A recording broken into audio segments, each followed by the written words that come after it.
Hello, beautiful being. So today's topic, the Great Awakening and relating to others.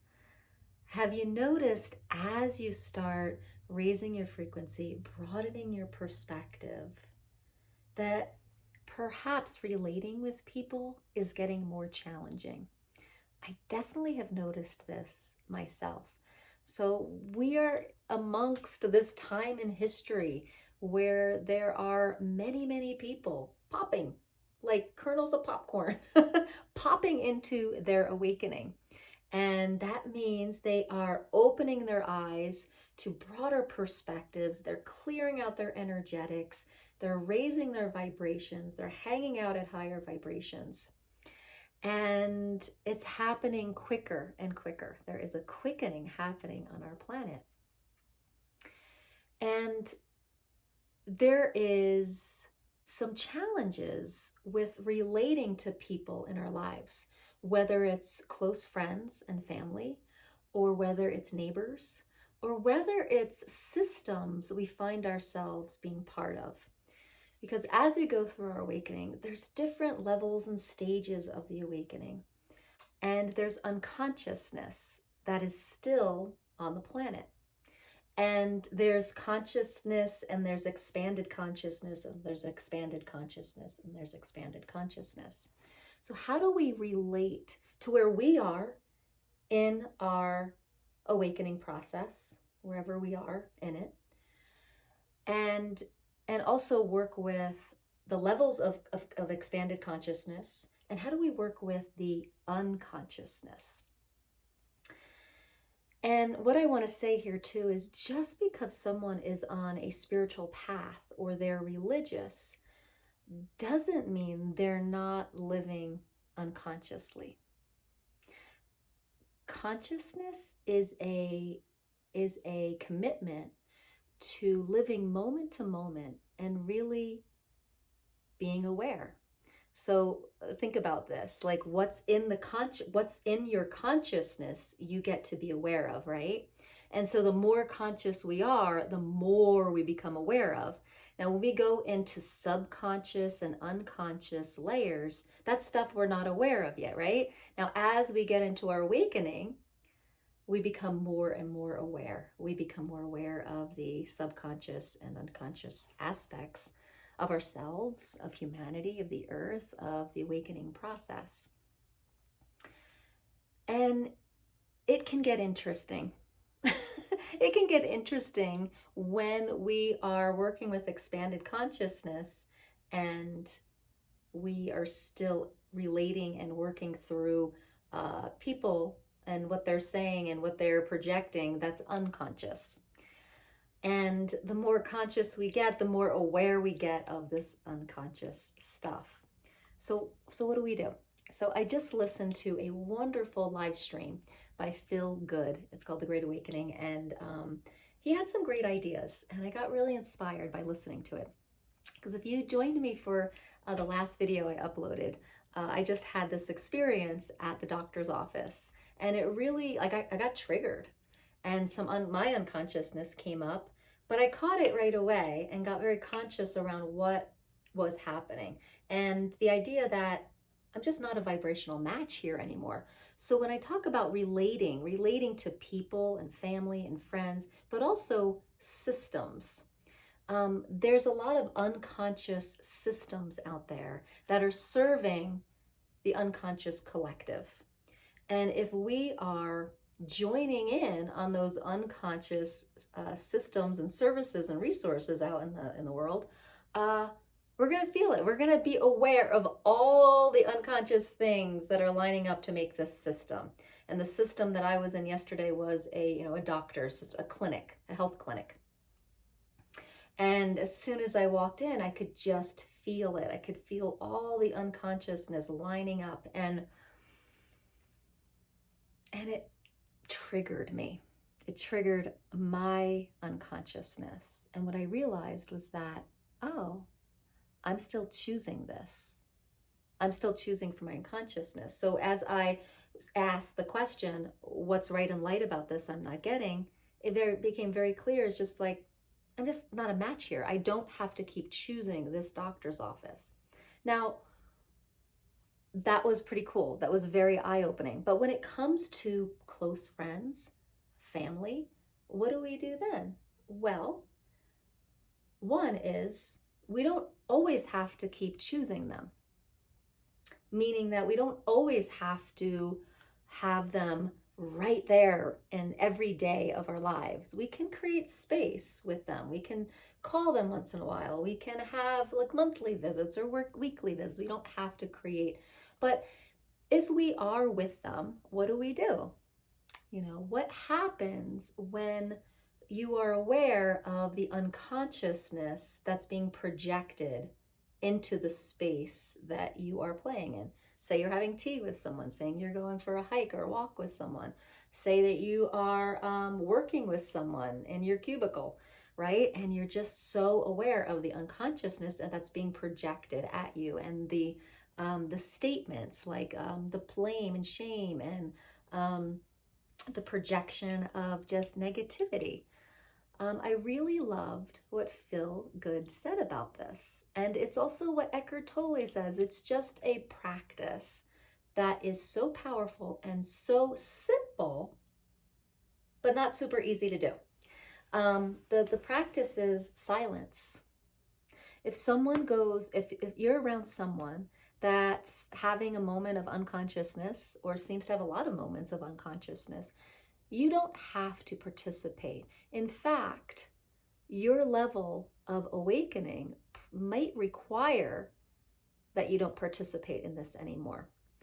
And if you do participate in it, you're just going to kind of take so many steps back. You're going to get corded into negativity, and you're going to feel like slimed, basically. You're going to feel slimed with heavy, dense vibration and energetics, and it's just not going to feel very good. And then you're going to have to take some time to clear that and raise back up. So when you're in this moment around a family member or friends, or being around coworkers that are just unconscious at that moment, that are projecting or that are talking negativity or talking about other people, a great thing to do is just be silent.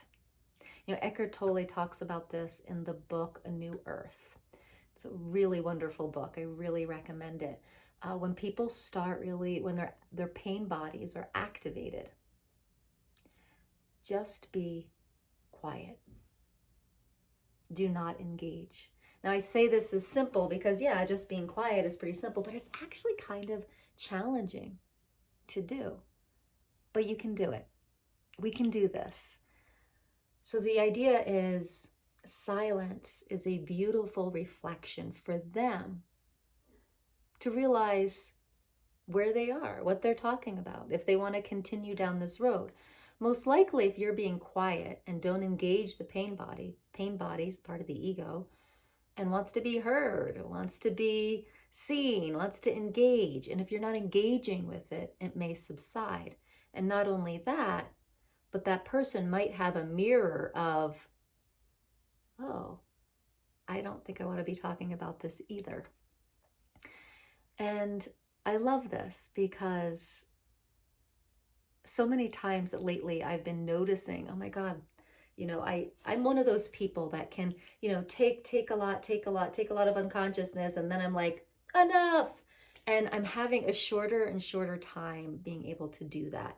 So if I'm hearing like an unconscious moment, another unconscious moment, and another conscious statement and projection, I just won't say anything, or I'll try to talk about something else.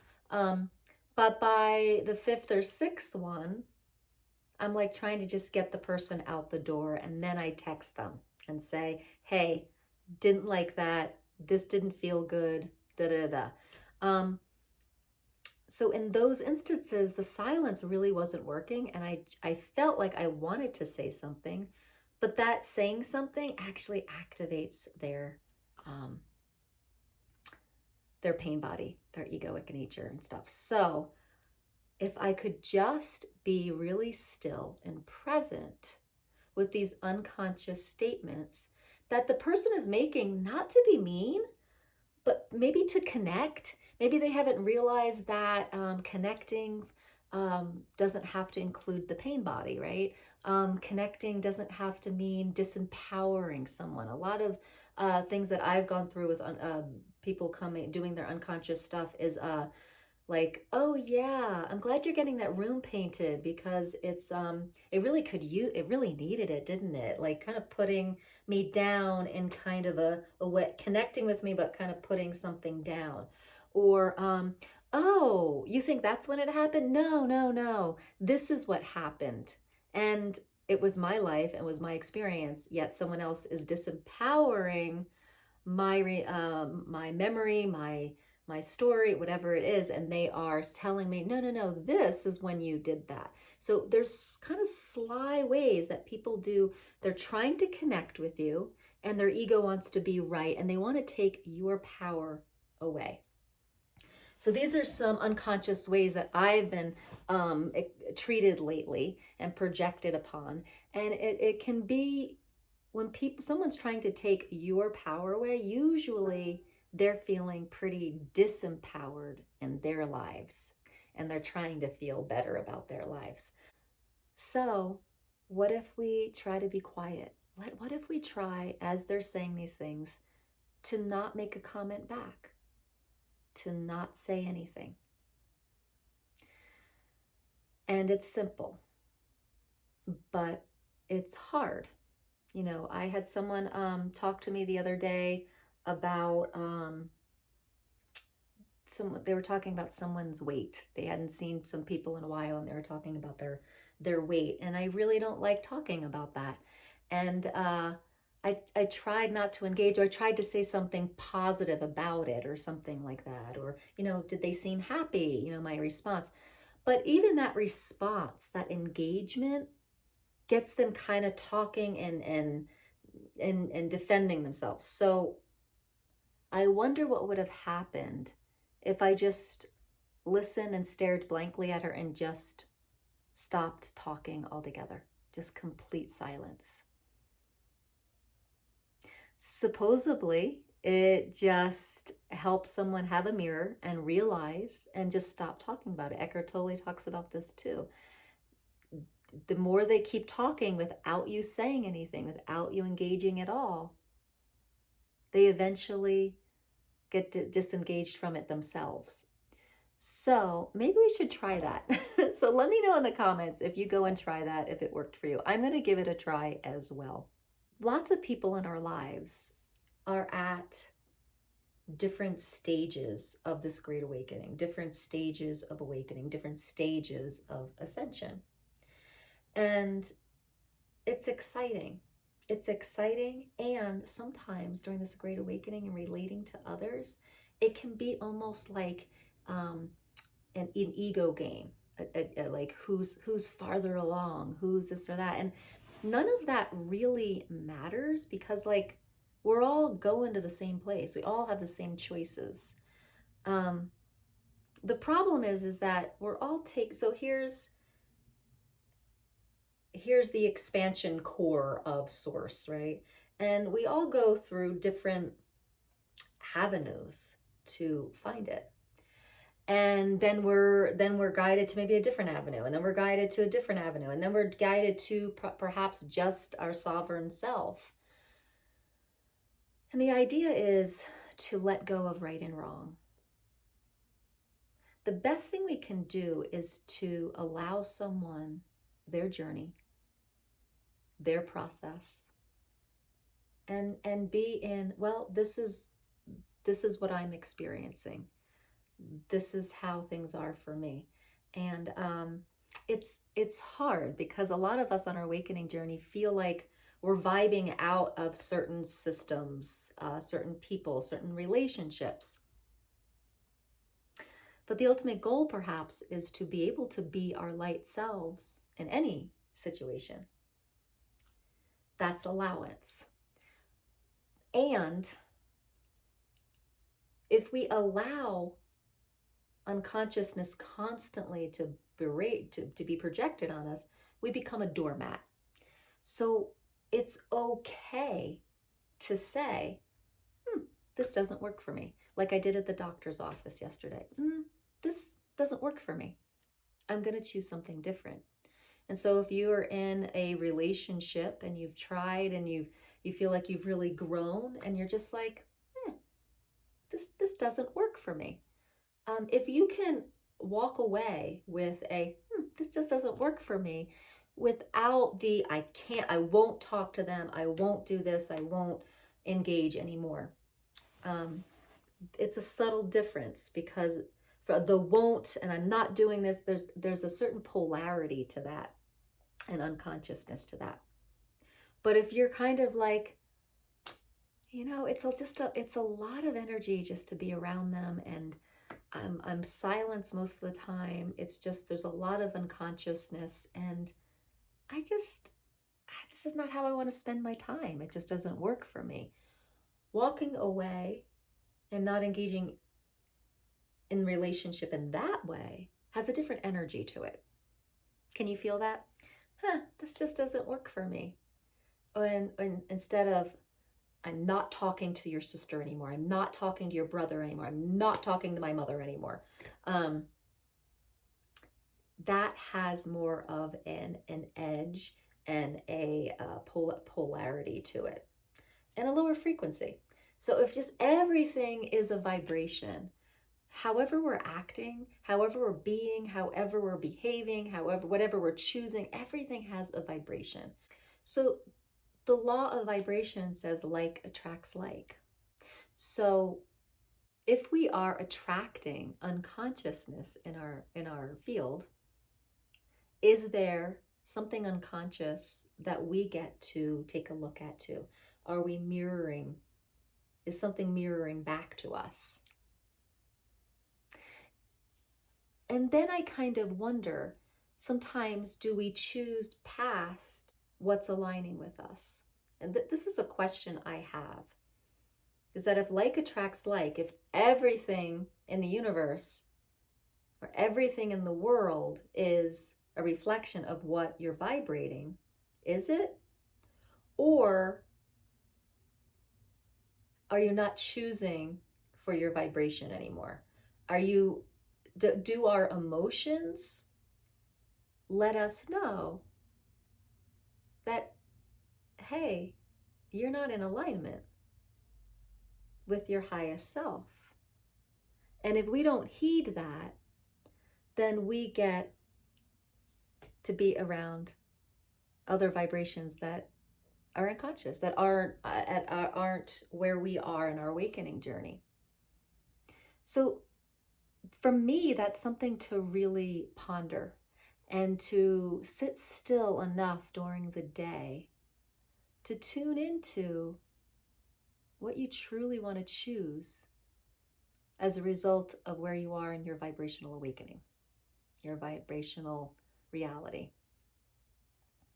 Because as I mentioned in my last video, is that health clinic always feels off to me. I don't like going there. I don't like interacting. It just doesn't feel good. Yet I keep choosing it.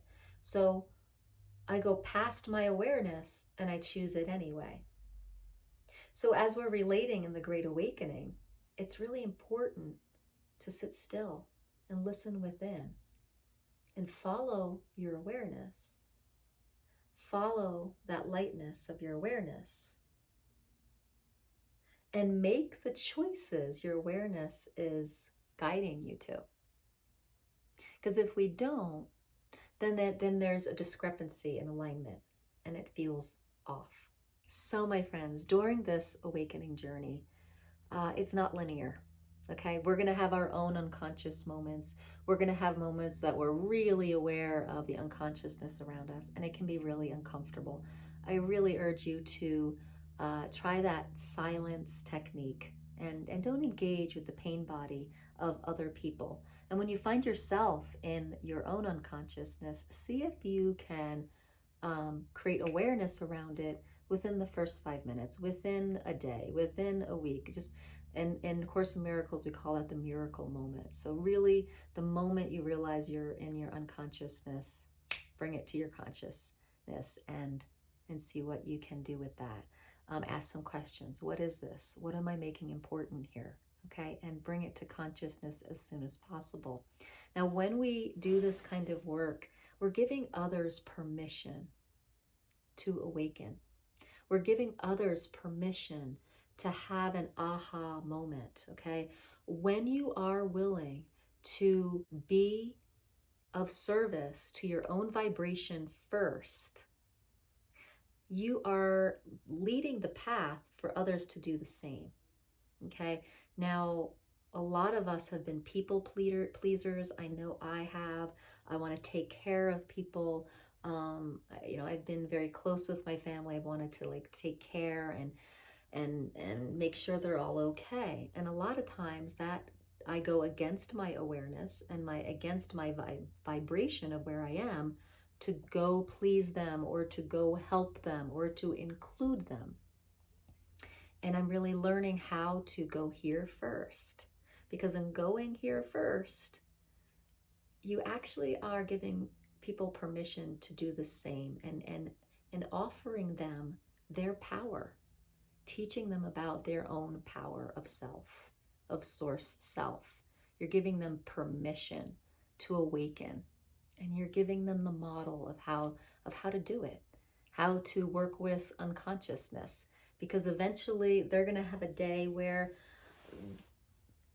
they're high vibing and they're feeling good, and they're all of a sudden aware of all this unconsciousness that's being projected and seeing it in the world, and they're going to need to know what to do with it. And what if you leading the way by taking care of yourself vibrationally shows them how to do that, right? Guys, so few things. I hope this was helpful. I hope this made sense. Let me know in the comments. Check out Phil Good, his live stream called Great Awakening, and also check out Eckhart Tolle's A New Earth. That book I've been reading that book for 10 years. There's so many good things in that. So guys, we're on this awakening journey together. We're remembering our greatness, and we're on a roller coaster ride. We go through our high vibe moments and we go through some of our unconscious moments, and we're finding our way, and we're cleaning up behind us as we go. So good luck relating. Be sure to tune in on Fridays. I do live streams every Friday. You can put active live questions in, and then I do also a sound healing to end our time together. So be sure to tune in on Friday's live streams. Take care, beautiful people. Namaste.